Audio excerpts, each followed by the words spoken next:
At hindi mo pwedeng itago yon kasi may paper trail yan eh. Ang importante is there is transparency, there is accountability, and everybody is well informed.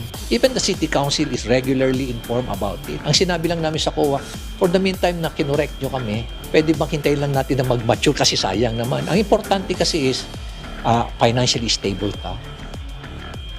Wala kang problema sa liquidity, and you are able to meet your financial obligation. Wala naman kaming issue na wala kaming pera. Hindi kami nakakapagbayad. Wala namang ganung issue sa amin eh. So, it's all about fiscal management eh. Di ba? Walang pwedeng ibulsa yan. Bawal ang magbulsa yan.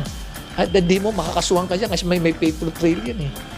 In fact, no less than si Secretary Dominguez, in-encourage pa niya na, why don't you take this opportunity to invest? Kung hindi nyo rin lang naman, these are idle funds. Bakit hindi nyo muna invest para kumita?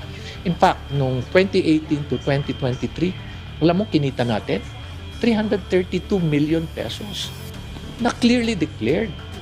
In 2023, kumita pa nga kami ng 75 million, nadagdag pa uli sa revenue.